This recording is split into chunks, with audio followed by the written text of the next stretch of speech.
All right. Well, thank you, Holly, for joining us. This is my first 2016 Laugh and Learn Blab series, and we're doing the Who's Who in social media. And I am so glad that you are my first Who's Who in social media. So thank you for joining me today.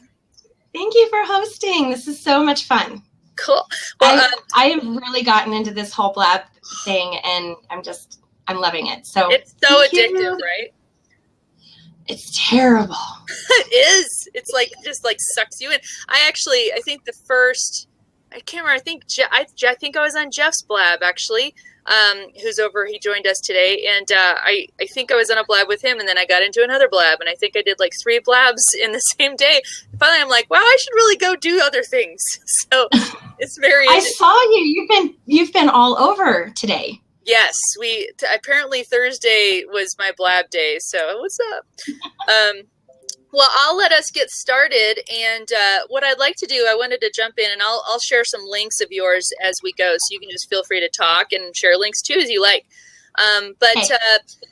Briefly, since I kind of know you, can you give us, the people watching, just kind of your elevator snapshot of what and who you are? Well, that is a loaded question. I know. That's why I like asking it. So when I meet people, I usually tell them that I am a storyteller in social media, that I help businesses stand out from their competition by using stories online. And I don't believe in spreading myself too thin and offering up too many different services. For example, I could do websites, but I prefer to work with website designers because they have specialties in those things. And I could write blogs for all of my clients, but I would rather bring in bloggers who can speak the language of my client instead. So I focus specifically on social media.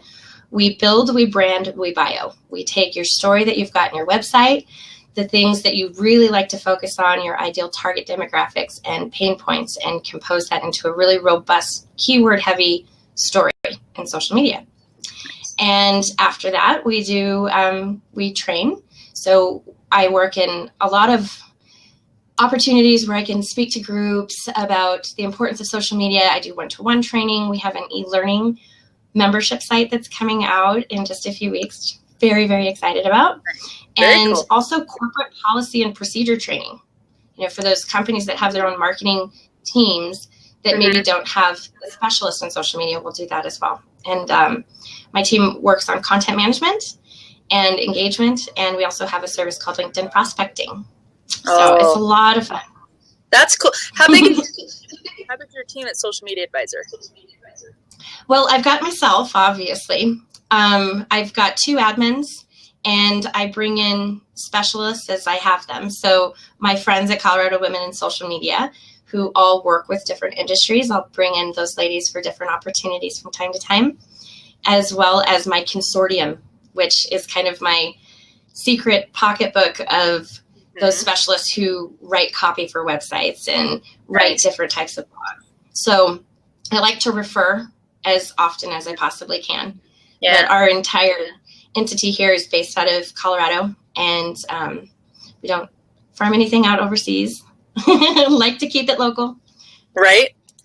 Cool. Well, I'll ask my question first, and then Jeff, I'll get yours in the lineup. But so I always like it's hard because I know when you're doing business for yourself and you're trying to tell people, here's what I do. What makes you different? Because there's only one you, Holly, in the whole world. So how do you create that difference compared to what somebody else would do, what you're doing? Excellent question. I like to tell people that our entire foundation and principle is based off of ownership, accountability, and education. That you cannot own your marketing unless you know how it works, and you can't hold yourself accountable unless you own it. So we like to apply those 3 principles to everything that we do for our clients. And I feel that makes us stand out from someone else. Yeah. Very cool. Yeah, I think that's hard to find nowadays. And I mean, you could just about everybody can hang out a shingle saying that they do social media. Thanks, driving Mall. I got that. I know. I'm trying to type fast. It's doing great. But I'm glad that you're out there because even in our group of the Colorado women in social media, we do have several different people, but we're all very different and unique and offer. I know Jeff's being bad, but we're offering different, but we are all different people, and we're going to cater to different brands and stuff like that. So I think that's great that you do offer that specialness that's you, and are being, you're very forward about that. So that's cool. Thank you. And I'm pretty passionate as well about not working with certain industries because I don't have specialty in those. And, for example, financial planners have a lot of HIPAA regulations and they get audited frequently. Yeah. Am I a specialist in HIPAA regulations? Absolutely not. I can consult, but I'm not necessarily going to build their profile because I'm not up to speed on what that is, where there are some other ladies in the group who can. Right. So that's really convenient. Totally. Well, and I'm going to ask my next question, which will actually kind of lead into Jeff's question. So Jeff, if you hang out there for a little bit, but, and I know you wanted to talk about this. What made you pick social media exactly? Well, it kind of fell into my lap, to be honest with you. So you might see my babies up there. Many, many years ago, I went to school for computer networking and I worked in the telecom industry. How does that have anything to do with social media, right? Mm-hmm. Well, we were back office support team for agents all across the United States, and very successful company, team of 8 full-time people, and we were busy. Yeah. And the carrier aspect of what we did kind of changed when cloud computing came about. So it was a case of, well, do I want to learn about cloud computing now since I know everything there is to know about circuits? Or what? So in the process of making this decision, it was actually made for us.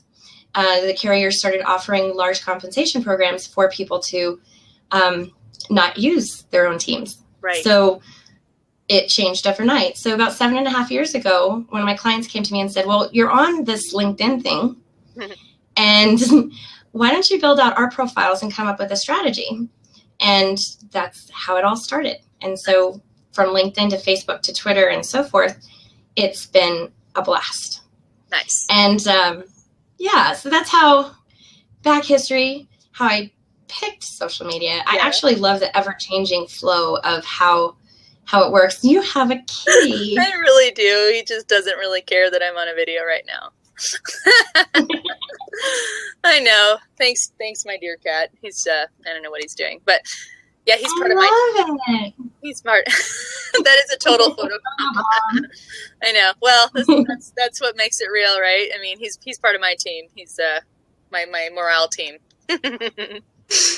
I love that. Well, and someone asked on here, you keep saying team, how many are you and how do you transition from solo to a team? Well, there's myself, obviously, and then I had mentioned earlier that I have 2 admins who help me out with a lot of content writing.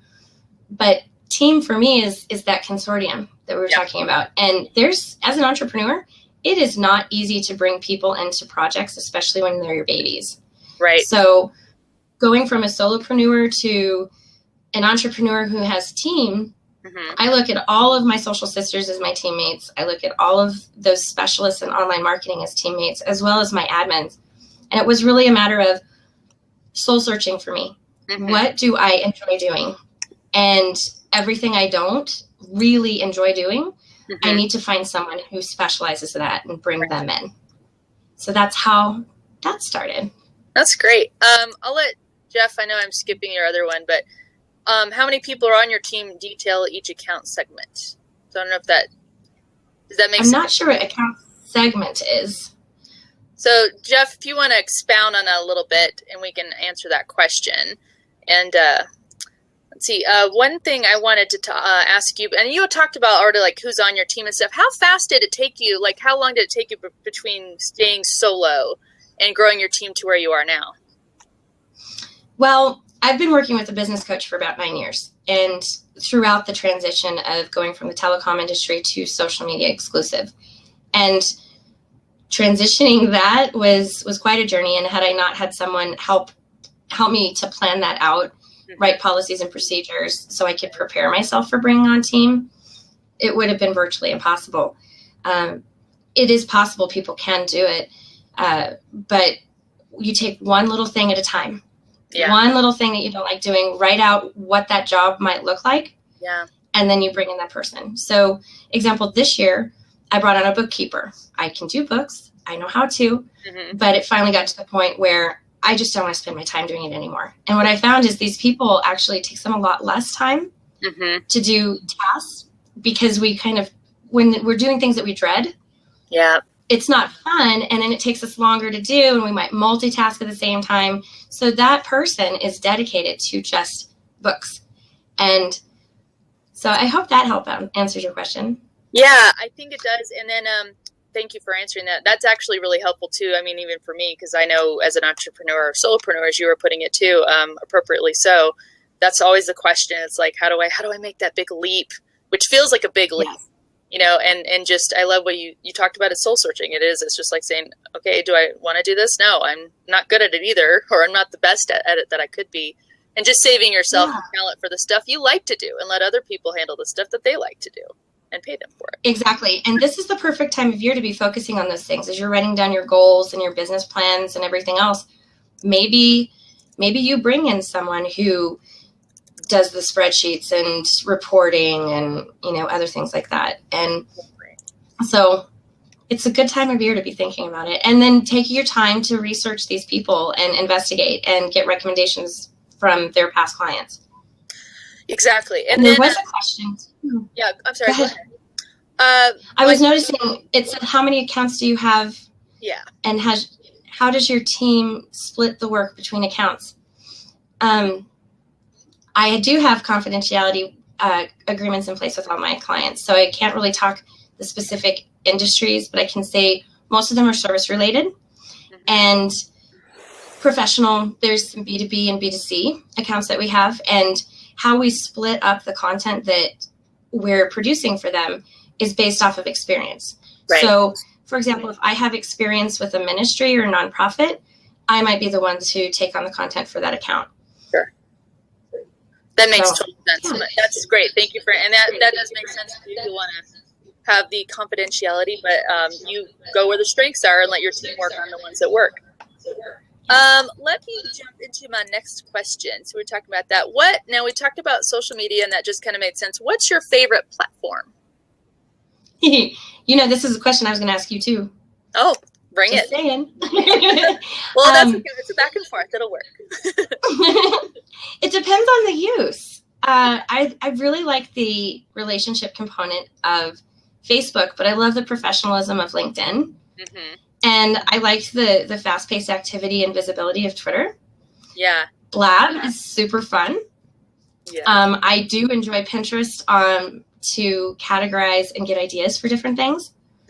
It's just like anything on the interwebs, right? Where some of the content's not that great. It's titled really well. Right. Are we going to nail it? Or yeah. So yeah, which one's your favorite? Like if you had to pick one, and you deserted island question, and you only had one to use. Only one to use. I know. Now that wasn't on your questions, but I know, but I'm making a. I want. I would probably have to say Facebook. Right. That makes sense, and Facebook, I'm sure, is very happy out there to hear you say that, because now they're like, the behemoth has won again. No, I know. Let's go back to a free platform, and then we can talk. Oh my God. Maybe not favorite for people who are actually trying to get, play up as a brand on there, especially nonprofits, because then you have to pay and stuff. But yeah. Yes, that is a disadvantage, but I really do like how targeted those ad campaigns can be. So, the right age group, the right keywords, the right demographics, and they've done a really good job of mastering that. Yeah, your cost per click can be pretty low. You do a well-crafted campaign. So it is a nice thing for that. So I'm sure you can guess my answer. I enjoy Twitter the best. I never would have seen that coming. When I started Twitter, I think I did 3 tweets and then left it alone for like a year or two and never touched it. And I have just grown. I love the rapidity of it. I love the brevity of it, which makes me really angry that we're going to be going probably to 10,000 character limit on tweets. Yeah. I know! 10,000 characters? This is so unnecessary. I was just talking about that last night. I said, Jeremy, what is the deal with this 10,000 characters? You're writing blogs now on Twitter? Well, so I sent out my social today newsletter today, and there actually is a story in there saying, well, now publishers are starting to look at Twitter since that's the announcement. They're already looking to say, well, how can I publish on Twitter? I'm like, I don't want to read your book on Twitter. I'm sorry. And I'm sure your book is fascinating. Go take it to somewhere else so I can read it and just give me a snippet. So anyway, that's a really good point, especially because you've got Pulse, right? You've got all sorts of other platforms where you can kind of mirror content. Mm-hmm. But what is that going to do to search results? Right. Exactly. In the Google. Yeah. And I'm curious to say, is everything just going to be a read more? There's more Twitter here. You just need to read more. I don't understand that. Yeah. And thank you. Everybody in the site is also commenting too. It's like, I don't know. I'm interested to hear what the thought process was behind this. Everybody, I guess, has publishing options. Facebook's rolling out the publishing thing. And I don't know if they're like trying to, we'll better do that too. I don't know.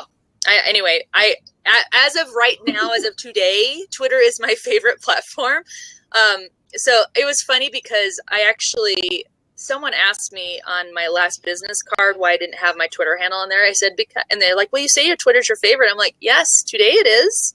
I don't know that that's going to be the case next week, so maybe tomorrow it'll be different. I know. So yeah, all that stuff. It's, and I love what people are saying too about Slack and Pinterest working together. And, I actually am bound to try Slack this year because I'm going to be working to collaborate with a client with it. So I'm curious to try I have not tried it. I typed that in. I have not tried it yet. I've heard it's kind of like Meerkat. I tried Periscope, but I didn't do Meerkat.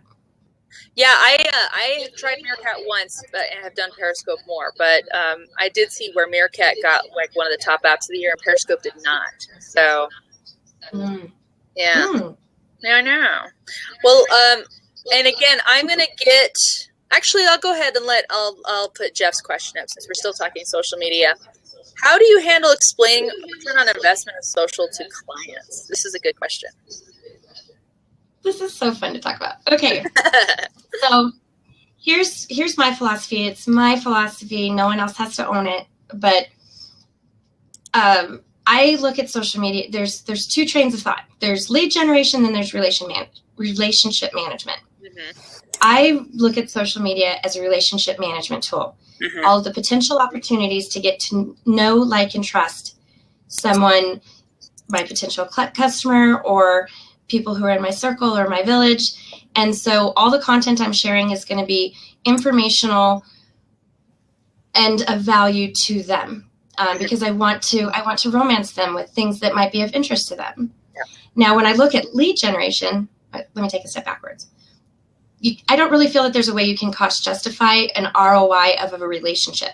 You don't really know when this relationship followed your account. Mm-hmm. You don't know how long they've been following you, what they've really seen as far as your posts, until you get to the point in time where that post turns into an actual dollar and cents.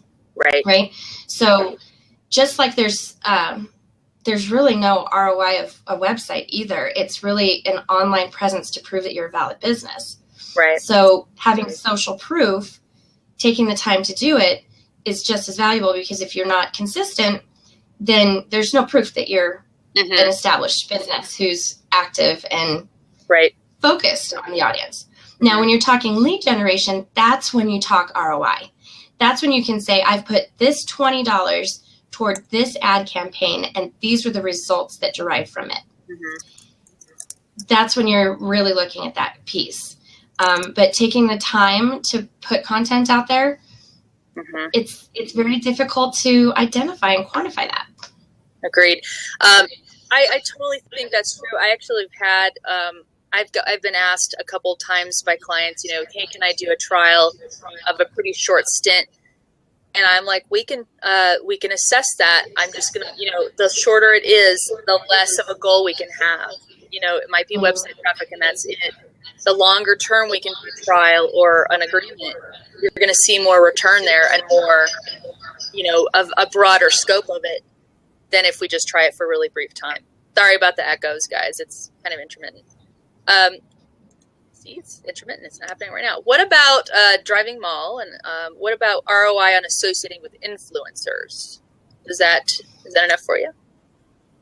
That's an interesting question, because I think it would have to depend on the time you were taking to be intentional with an influencer in your circle.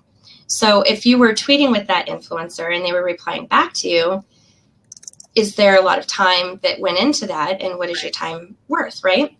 Yes. But if you're attending a networking event and you're intentional about connecting with this person and getting to talk with them, and that might lead into another conversation, now you're dealing with more time as a variable. Mm-hmm. So I'm not sure if that answers your question, but I think that would be hard to attain as well. Long term, right, there's value because you've got that relationship. No, I agree with that too. I have actually had this struggle too with my clients, because I can get them on Twitter and be feeding them things in there. But if their expertise is so, we were talking about financial advisors earlier. I'm not a financial person, but that person might be. They are best served to get in those influencer chats, say on Twitter or the networking and groups. They're the ones who are going to get themselves some more push and more influence in connecting with those influencers than I will trying to act on their behalf. So I love it when a client's saying, I want you to do this, but I want you to teach me how to do this too. Focus on that. If it's LinkedIn or Twitter or whatever, focus on that one platform where they can put a little time and effort in to be that influencer and connect with other influencers. Oh my gosh, they get so much return on that and never probably realized how much they can do on social media, that little important nugget. And it might be a 10-minute thing a day that they're doing, and they're able to get that, buy-in with other influencers. So I think that's huge. Yes. And there's some comments on here. You've got to know your lead times for client relationships, depending on product or service. Absolutely. You've got to document your client life cycle. Mm-hmm. From X, Y, and Z. How long does it take for these things to happen? And what are your clients purchasing? What are they interested in? What are you getting the most questions or requests for? Mm-hmm. And that's where you should spend your time and energy. Exactly. That's really good. And you probably do that front end work with your clients where you before you can start helping them be effective in social media, you're like, well, I need that information from you. What do you need help with? What are you getting those questions on? Because we can use social media to answer that stuff. Yes, absolutely. And, I know you probably do one of these as well, but we call it a technical interview. Mm-hmm. So in that technical interview, I'm asking 7 pages of questions on that target market and the goals, and what are those top 5 questions. And in addition to that, when we're developing the editorial calendar for them, that's constantly changing as well. Yeah. What are, 4 months ago, you were being asked these questions, and these were your hot products. Have you steered away from any providers that you're working with? And it's a living, breathing relationship. Yeah, exactly. Well, cool. I want to, I'm sure we can hop back into, and people can still ask questions as we go, but I still want to dig a little deeper into Holly being in here. But I wanted to ask kind of about your motivations. So what makes you jump and yell wahoo in your day? And maybe that's like a little, oh my gosh, wahoo, or it's like really loud based on where your office is. But what gets you going in the day that's just like, yes? Okay, so I'm going to be geeky. Yes. The other day I was posting an image with some quotes in Instagram. And in 19 minutes, I had 248 hearts on this image. Freaked out. I'm like, yes, this worked. This was the time. This was the thing, right? So when I have that with my clients of, guess what? This just happened and this came from that. I love hearing their stories and the feedback that, they're trying something new on and it worked. Yeah. That's amazing. That's so cool. Or how they impacted someone else. Yep. I love that. I celebrate those things. Oh, that's such a win for you too, especially if you're letting your client feel that, you're like, it was a big deal. It was awesome. And I love it. Oh my gosh. And donuts. Kevin said donuts. Yeah.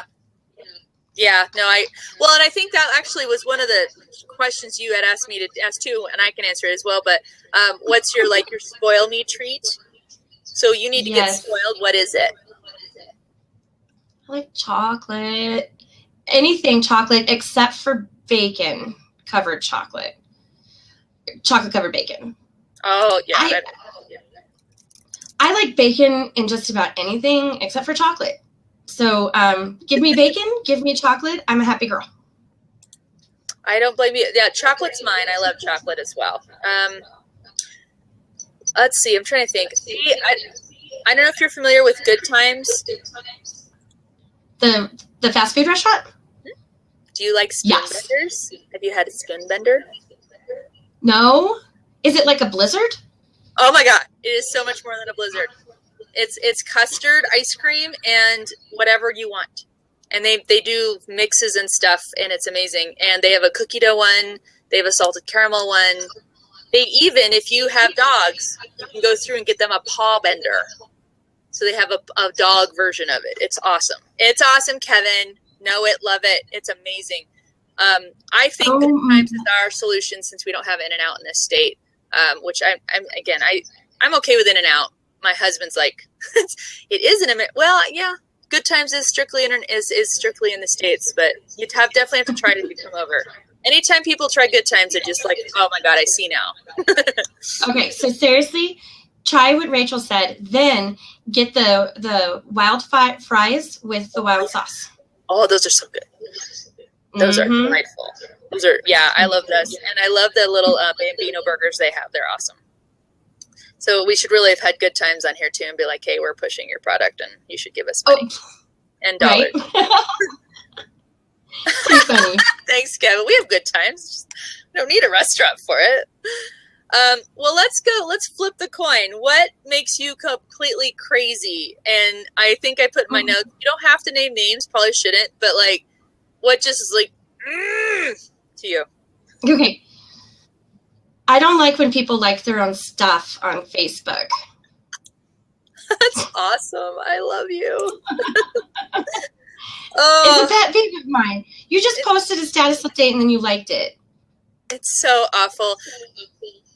Have you ever had it where you've discovered that on your own page that you're managing, somehow you got over there and were acting as the page and not you, and you liked that page's own post? You're like, so I have to go retract it. So I didn't like it really.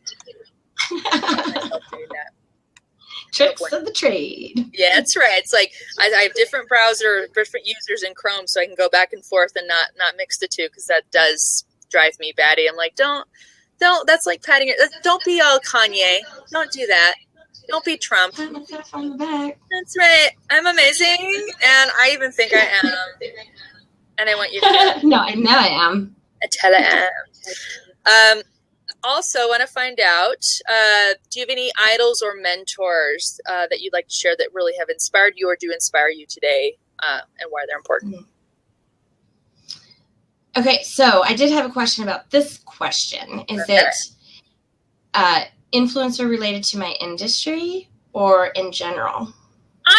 We could do both or either, because sometimes there are people who don't have anything to do with what you do, and you're like, I need to live my life like you. But others who are just like, man, that person's hitting out of the park in what I do, and I want to get to be like that person. So, I mean, it could be either, or it could be the same person. Honestly, there's a couple that professionally and personally, we're connected, and so it makes it really fun to be able to follow them. I really adore Lori Ruff. Mm-hmm. She is a LinkedIn diva.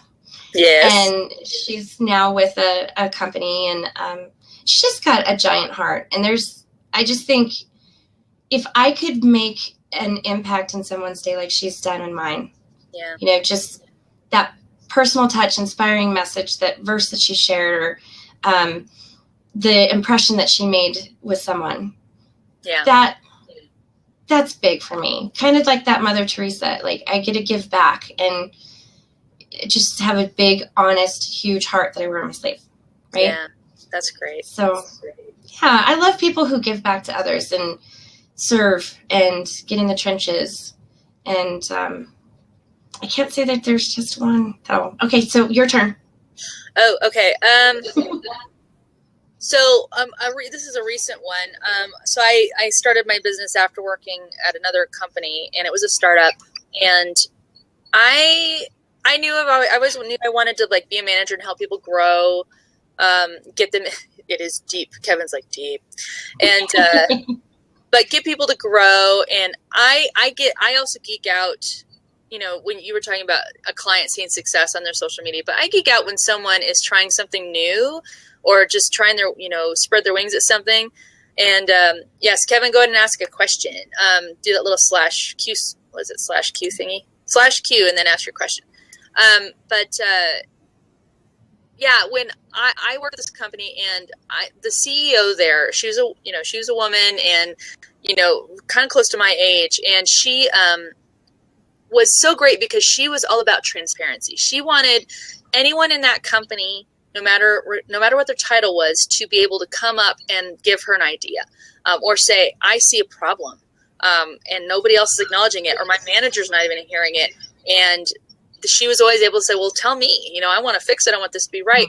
And it wasn't punitive. It wasn't trying to go back to, the person who maybe had walled off that person and not let them come forward and fix something. But it was about, I want everyone here to help us be successful. And if I don't hear all the ideas, how are we going to do that? And I want to emulate that.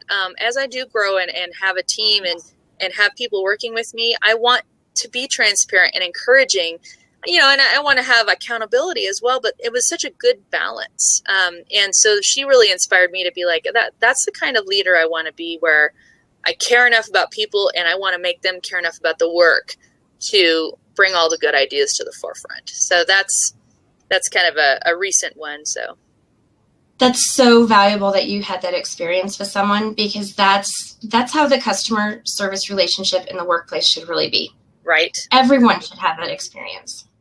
Exactly. Hands down. I'll let Kevin ask a good question. And this is timely. We're in the last year coming up to the 2016 presidential election. If you were running for American president, what changes would you make to improve business opportunities? Tell me.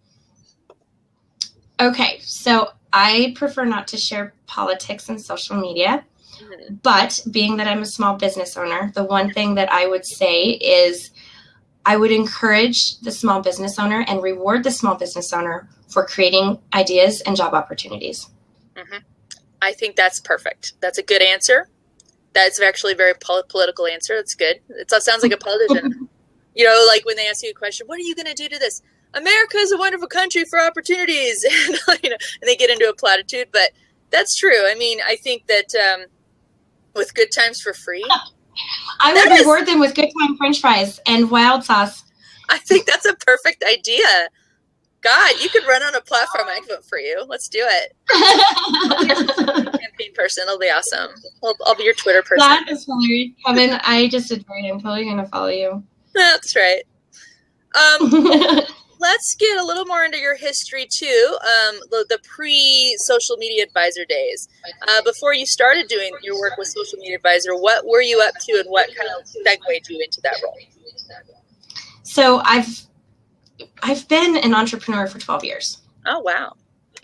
So, yeah, my husband and I got married, and we were pregnant with our daughter, and a year later, and we both were laid off from the companies we worked for. He worked in a large retail space that's no longer around, and nationwide no longer around. Mm-hmm. And I worked for a privately held telecom agency. The guys just didn't get along. And so 3 weeks into my pregnancy, I was getting ready to make the announcement the following Monday. And of course, if you don't tell your employer that you are with child before they close their doors, you get a $900 a month COBRA bill. So, yep.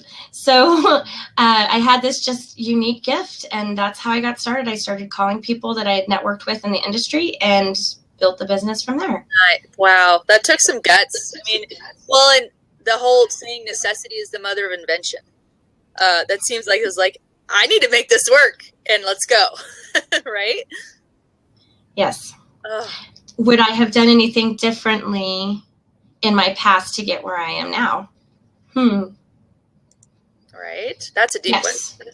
What would you do? Yes, I definitely would have done things different. I would have brought team on earlier and not struggled with so many pain points that I wasn't enjoying solving for myself. Yep.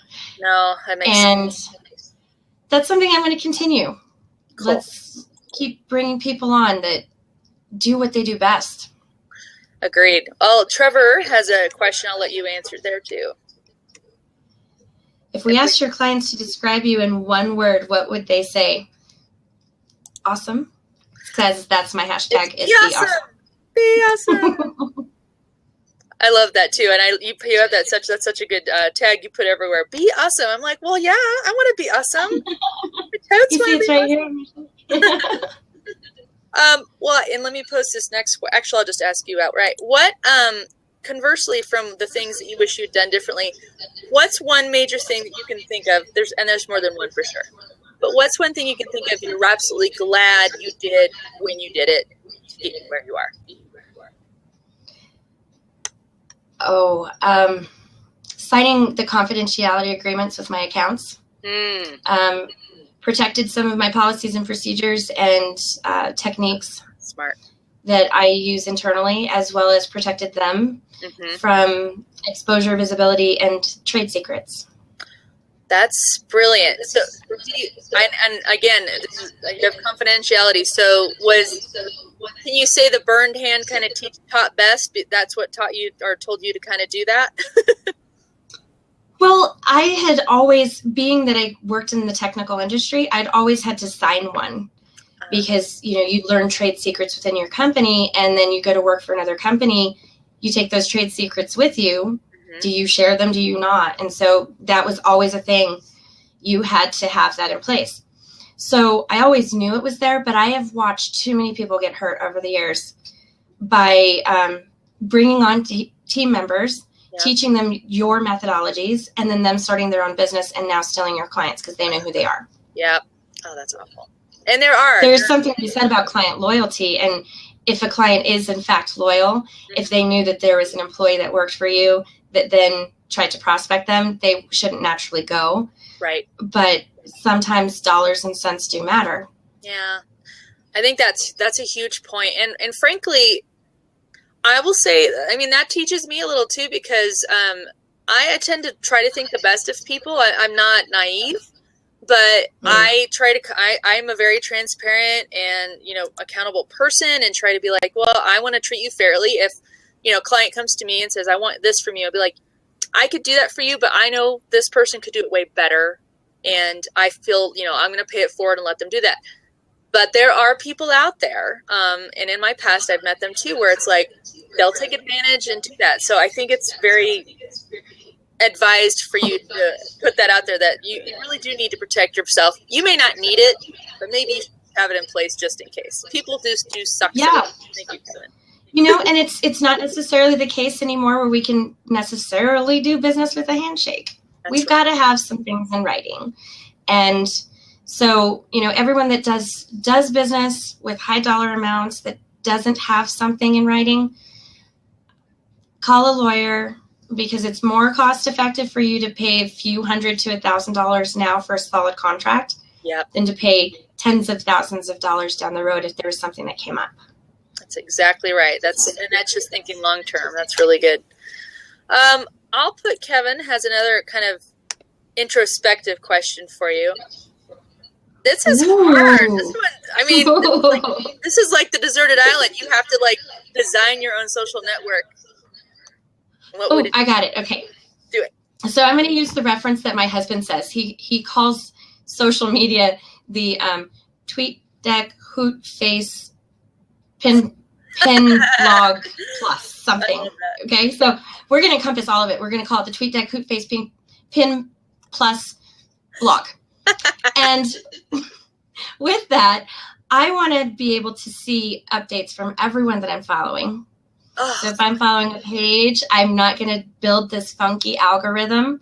Yep. And I'm going to have opportunity for people to do paid ads, but I'm not going to require it so that way they're seen. Mm-hmm. I'm going to have no time limit on video that can be embedded in my platform. Ooh.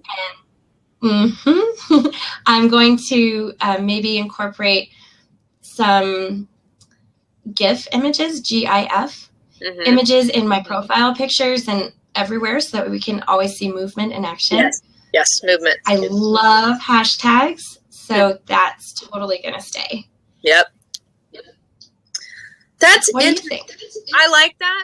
I don't know if you've ever used, and this does not encompass what you just talked about, but it made me think of it. Tagboard, where based on a hashtag, you can see all the posts being made to that hashtag, and it's across virtually all the major platforms. I don't think it does Reddit, but I love that that you can see it all.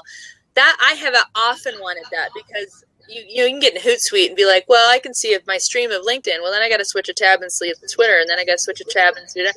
And wouldn't it be great if you could just see here are all the things I have posted and people are commenting me too, and just have that kind of all encompassing. All my stuff's here.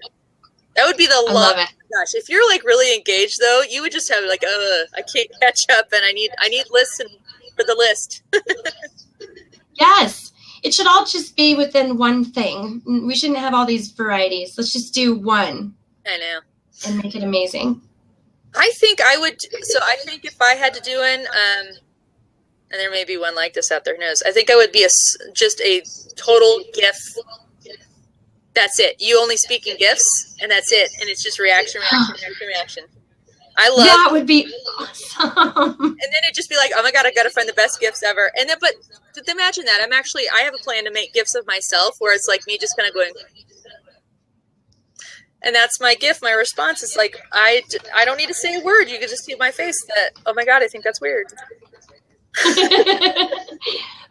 There's a question on here from Miss Graham. Yes. And it was, how many times should I post on Instagram? And I said, it depends on the industry. And Miss Graham said, film, photography, and art. Oh, always. Well, first and foremost, those are three completely different industries, and all would have completely different reach depending on what you enjoy doing. So I would say focus on who your target market really is. What demographic are you looking at? And what are they wanting to see?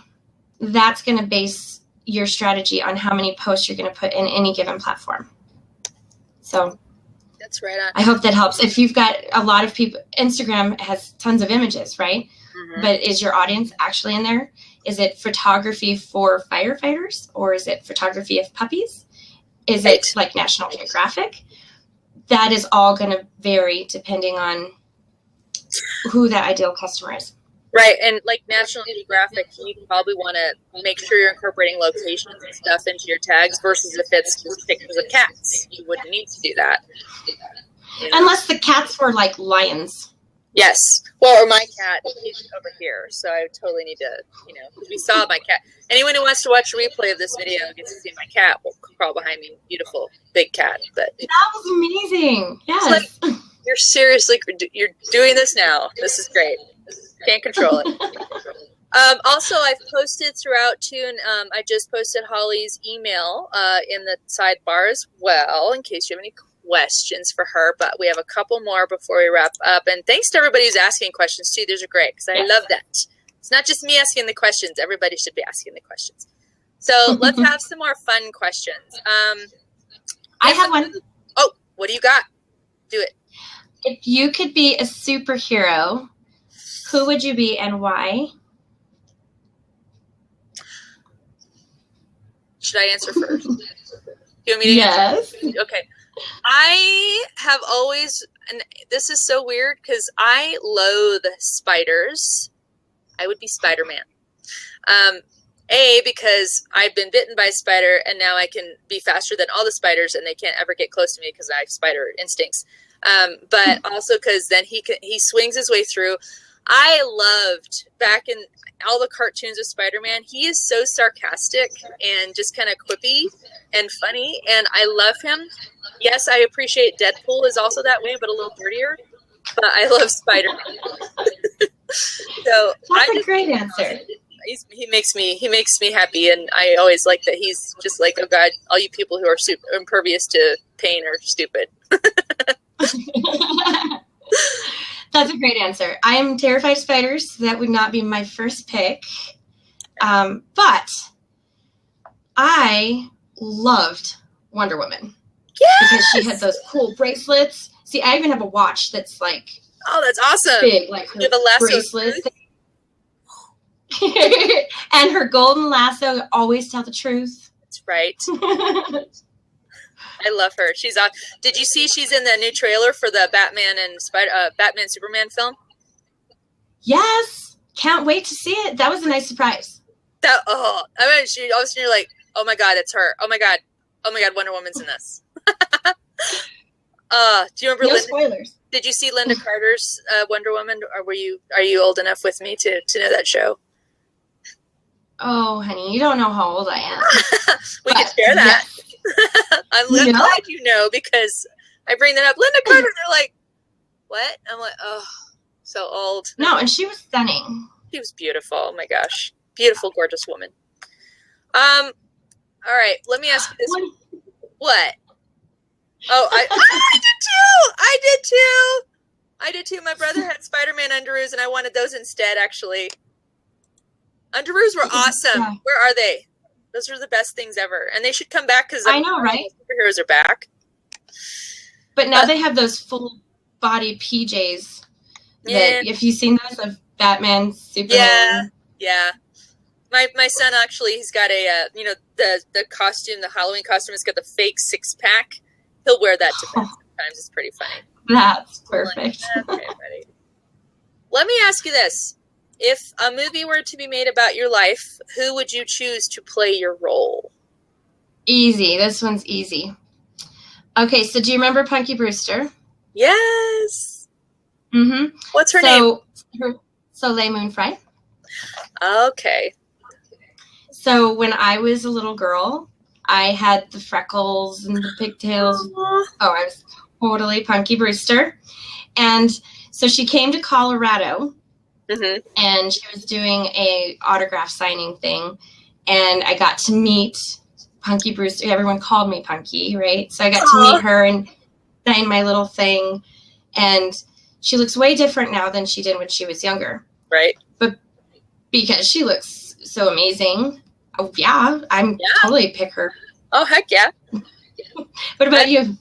I like not a long time ago, years ago, there was a show called Inside the Actor Studio on Bravo, and I loved it because it was really into movies, movie stars, and so on there it was like this. You'd learn all these deep things, you do all this research on them, and you learn all their deep, dark past, and just get to know them a little bit. Sandra Bullock was on there, and I just barely knew anything about her, but she's on there. I'm like, oh my God, you and I are like twins. I love you. Let's just be like besties. I don't know. Either we'd be best friends or we'd hate each other because we'd be so similar. But I love her. So I'm like, she'd have to play me in a movie because she just acts goofy like me and just off the cuff and doesn't care. And I loved the movie While You Were Sleeping. She just cracked me up all the time. So that's perfect. I could absolutely see that. She's gorgeous, and she'd make me look good. She'd be like, woo. Oh, come on. You look good anyway. So. No, thank you. All right. I think we have time for about one more question. I'm interested in knowing this because this is, again, taking us into dream space. If you were given a day and an unlimited budget, what would you do on that day? And I go back and forth on this because I would want to spoil myself and my family rotten. Yes. But then I'd also want to give back because that's part of my heart. Mm-hmm. So in the perfect world, maybe I would pay off all my bills and travel and I can only do this in one day, right? So yes. I would invest in a time machine. So then that way I could go and travel to anywhere in the same day, like Groundhog Day, but I wake up in a different place each time. Oh, nice. Yes. I like that. And then, feed the hungry, solve world peace, and, maybe blab. I think blab is a totally noble thing to try to do in that same day. Crafts like now, where I'm reading, some people are answering this too. This is cool. Also, although I almost read I want Wonder Woman Andrews if I had unlimited budget. Crafts, electronics, and an RV. Very good. If it were me, okay. I think I would definitely pay off every single ding dang bill I have. And this kind of falls in line. I mean, the lottery is going to be huge this weekend, apparently. So that'd be like if you won the lottery, it's almost like having unlimited funds. But I would pay off every single bill. I'd probably, for immediate family and friends, pay off major bills of theirs. So that, I mean, if it was just a mortgage, they'd be like, cool, I'm good now. And then I think I'd make sure every single child on the planet had a Kindle with unlimited budget to get any books they wanted. And that ties in a little bit to the blab we were on earlier today, just about how many children don't have access to books today. And I just think that'd be huge. And I might have to stop there. But then I would love to have your tool where you can just travel instantly somewhere. I definitely would want to visit every continent that I haven't touched yet. And that's about 5 of them. So I would love to do that. Well, we have to do it. Yes, exactly. And sorry, we just need that time machine. So I know. And the money. We just need all the monies. Give us all the dollars. Yeah. It'll happen. It will, of course. We just need to keep doing what we're doing. Well, cool. Is there anything else you want to share about you that you feel like that parting thought, just about, what you do in your life and you love it, and anything you want to share? Yeah, I have some hobbies. I don't know what kind of hobbies you have. I know some of the stuff that you watch because, you showed me a poster.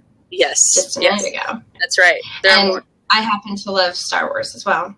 Nice. But for me, I need to be in a place where I can do my job as best as I can, get out and see the world and adventure. So for me, I'm incorporating adventure always and being awesome at all things I do. Nice. And that's my ultimate goal each day. I want to challenge myself every week with something that I fear. So either professionally or personally. And I want to start working on knocking things off of that bucket list. Yeah. Yeah. So what are some of your hobbies, Miss Rachel? So my hobbies, I do enjoy movies. Star Wars are some of them, and that's just been mostly lately. But I love all the superhero Avengers movies. I think that ties into my love of reading and books. I love reading about people who overcome.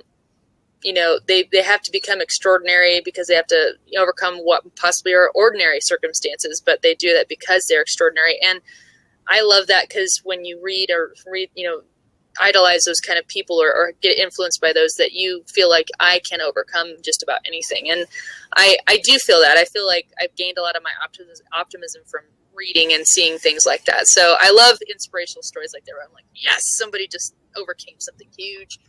I really dig traveling. I love traveling. We just went to the UK this last summer. It was amazing. But I love taking my loved ones to places they've not been. I want to try to get my kids and my husband to DC because they've not been.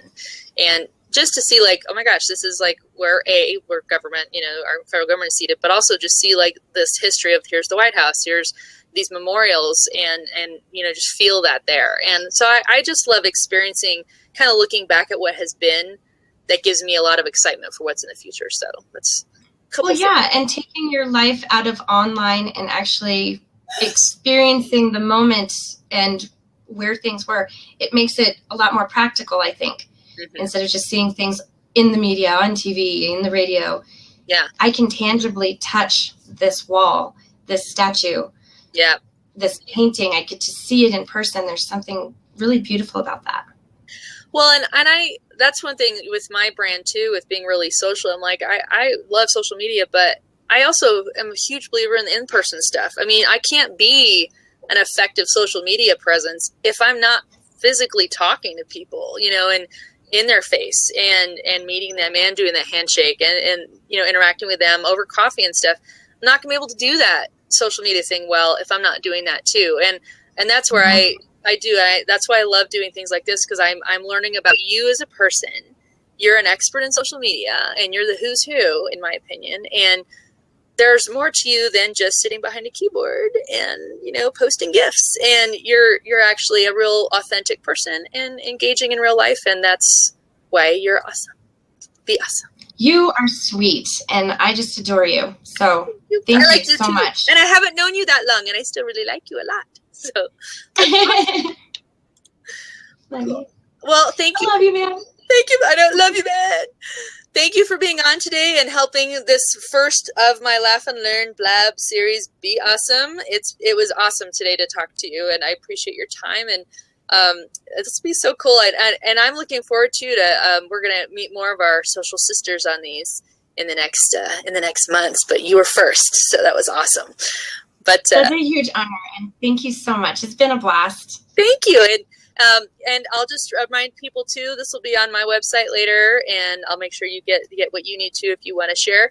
And we're going to be doing these throughout the year in 2016, Tuesdays. And I know that's weird from today, but I had to go be really social in real life and go take my children skiing earlier this week. So that was my thing. But from now on, it'll be Tuesdays at 3 every Tuesday. Next week, it's going to be what's happening in social media. And you're welcome again to join me here, because we're going to talk about what's happening. I'm sure Twitter is going to be in the conversation, but we're mostly going to talk about Blab and live video as well, and just what the heck's going on with this thing and where is it going to go. So I look forward to having and seeing you in the future, and I'm sure I'll see you on some future Blabs too. Yes, thank you so much. Thank you, and have everyone a great day. have a Be lovely awesome. day. Be awesome. Bye.